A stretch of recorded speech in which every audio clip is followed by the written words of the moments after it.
YouTube, Hoppy2345 back once again, and welcome back to the place on the internet for your daily NBA prize pick content. If you're new here, go ahead and press that subscribe button if you like betting daily on the NBA prize picks, or even just talking about prize pick props in general. This is a community channel.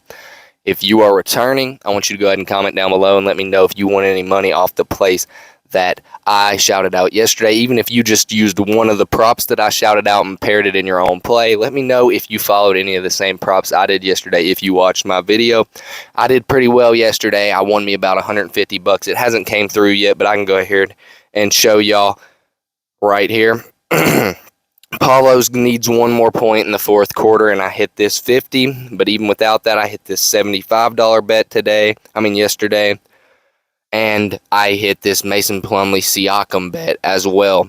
Now, today I've only posted one play so far. These are just the early props. Keep in mind that there will be more props added, so you might want to wait and place your bets later if that is something that interests you. But without any further ado, I'm going to get into these three props that I'm personally putting my money on. Remember to always think about each individual prop before you put your own money on it. If you only like one of the props out of these videos personally, it won't hurt my feelings at all for you to pick that prop and make up your own second prop. Or if you like all three of them, it still won't hurt my feelings if you take those three and you add two more to it. Always make your own bets, because following people is a surefire way to get exactly the results they do. And you can always do a little bit better, so you should always put your own thought, remove props that they shout out that you don't like, and add extra props that you do like onto the ones that you hear in any videos, not just mine, anyone's. Sorry for the long intro. I know I do that every video, but let's get right into these three props. Jaylen Brown at 13.5. First half points against New Orleans Pelicans. Jaylen Brown is a great scorer. I was going to say good, but he is a really, really good scorer, nearing great, and he is a first half type guy. And what I mean by that is if we look at full game Jaylen Brown points, last game, 19-29, 19-29, 30. We can remember that, right? Now come over here. So that means in this game, he had 15 in the first half and 4 in the second. In this game, he had 18 in the first half and only...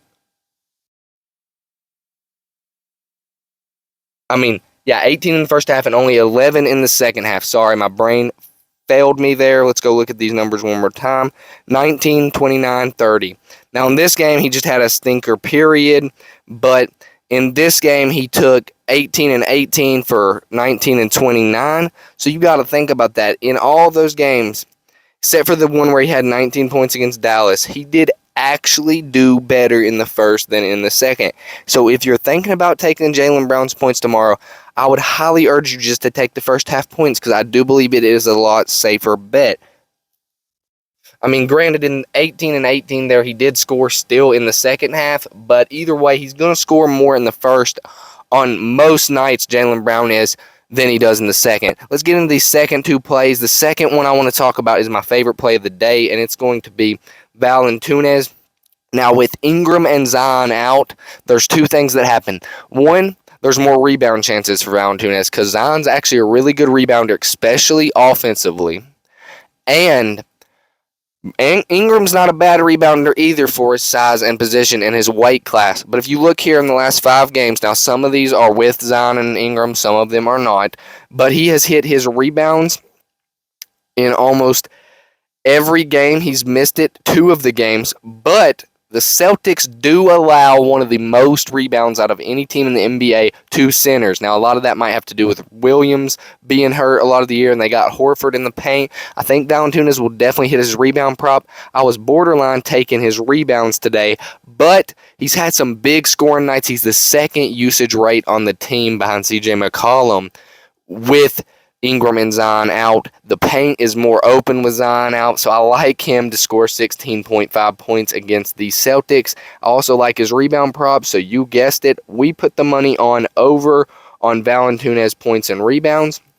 And last but not least, let's go ahead and get into CJ McCollum, because we are taking CJ McCollum straight up points. Now, in these last 4 games, he has hit this every single game. Now, he was having a bad first half against Philly. I thought he was going to miss this prop. He ended up coming out, hitting it anyways. So I really expect CJ to be the only chance the Pelicans have tomorrow, him and Valanciunas, that is. So if the game is not a blowout, CJ should hit 25 points with pretty relative ease. But there's always that blowout risk no matter what game you are talking about. So I'm going to go ahead and take CJ points here. And what we're going to do is I'm going to recommend y'all to flex this one, just because what it's going to do if you flex it is it's going to make it to where 2 of these can hit and you can still win your money back. So it's going to give you a little bit more chances to flex. But like I said, you shouldn't be just straight following this anyways. That's just my opinion. If you are going to straight follow it, you should flex. If I was y'all, I would go ahead and wait. Only take the ones out of this video that you like, of course, and then wait for tomorrow's video props to come out. And then think about adding some of these or your favorite out of these 3 into some of those plays. Me personally, I already put a little bit of money on this because I just like making multiple bets a day, because that is the best way to guarantee yourself to hit at least 1 or 2 winners. If you place 5 bets a day, it's going to be more than likely you're going to hit 2 or 3 of them. You stay alive, bet the next day, and hope your biggest bet hits that day. That's my main plan on here. Like today, I hit back 150 as long as Paulo does score that last single point for me, which I got my fingers crossed and think he will do that. But not to go on too much of a tangent here, but like today, I hit 150, 170 bucks. Now, tonight, before tomorrow comes, I'll cash out about 100 and I'll only have 50 in my account. That's why y'all always see me with so much low money in my account. Anytime my account gets over 100, I cash out a little bit out of it, or not necessarily anytime it's over 100, but like if it's over 100 during the Pickmas shit, I was like saving the money for bets because I knew I was going to want to bet every day.